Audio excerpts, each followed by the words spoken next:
अहल सरसार की एक कौम जिसे कौम सबा भी कहा जाता है, अल्लाह ताला की बेशुमार नेमतों के अंदर जिंदगी गुजार रही थी।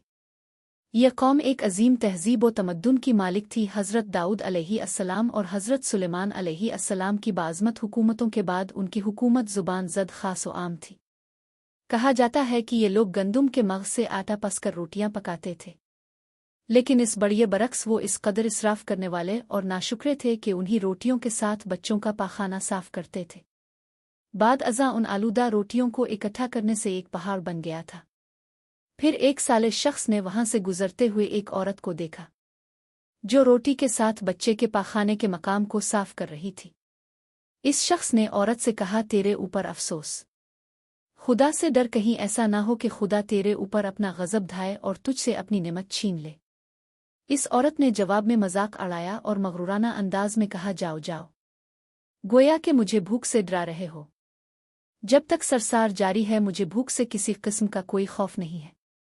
कोई ज्यादा अरसा नहीं गुजरा ना था कि अल्लाह ताला ने उन लोगों पर अपना गज़ब ढाया।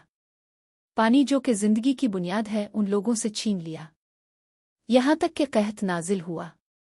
बात यहां तक पहुंच गई कि उनकी ज़ख़ीरा की हुई तमाम ग़िज़ा ख़त्म हो गई।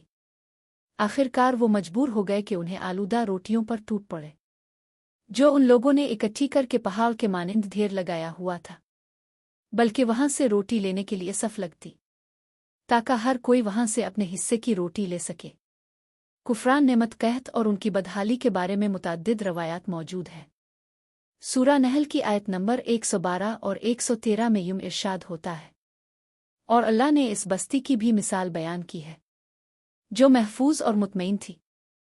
इसका रिस्क हर तरफ से बाकायदा आ रहा था, लेकिन इस बस्ती के रहने वालों ने अल्लाह की नेमतों का इनकार किया तो खुदा ने उन्हें भूख और प्यास का मज़ा चखाया, सिर्फ उनके इन अमाल की बना पर के जो वो अंजाम दे रहे थे।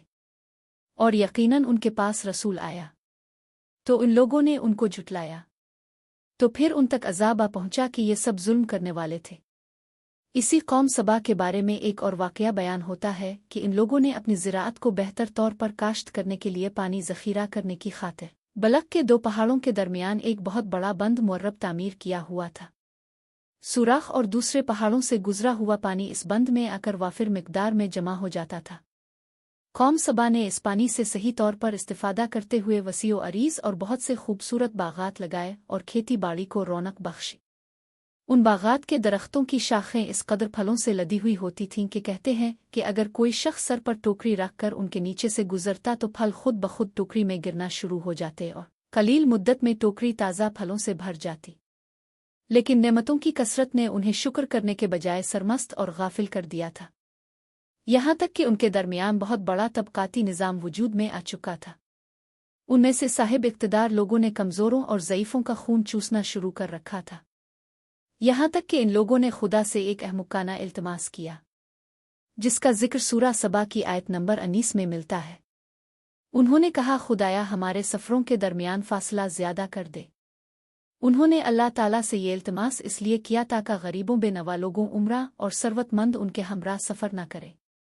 उनकी ख्वाहिश ये थी कि आबादियों के दरमियान खुश्की हो और फासला बहुत ज़्यादा हो ताकि तिही दस्त और कम आमदनी वाले लोग उनकी तरह सफ़र न कर सके।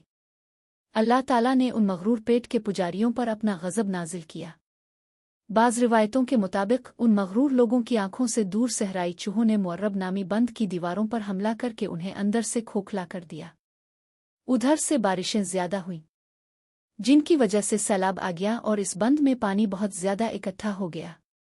अचानक बंद की दीवारें टूटीं, उससे एक बहुत बड़ा सैलाब आया जिसमें तमाम देहात, आबादियां, माल मवेशी, बागात, खेतियां, उनके महल और घर पानी में गर्क होकर नाबूद हो गए। उनके बागात और ज़रात में से सिर्फ बैरी के दरख्त और कुछ झाड़ियां बची थीं। खुशउल्हान परिंदे वहां से कोच कर गए थे, जबकि उल्लुओं और कुआहे ने कौम सबा के खंडात में अपने घोंसले बना थे। इस बात का जिक्र सूरा सबा की आयत नंबर 15 और 16 में मिलता है, और आखिर में सूरा सबा की आयत नंबर 17 में कुरान करीम में इस वाक़या का यूं नतीजा निकाला है, ये हमने उनकी नाशुक्री की सज़ा दी है और हम नाशुक्रों के अलावा किसी को सज़ा नहीं देते हैं।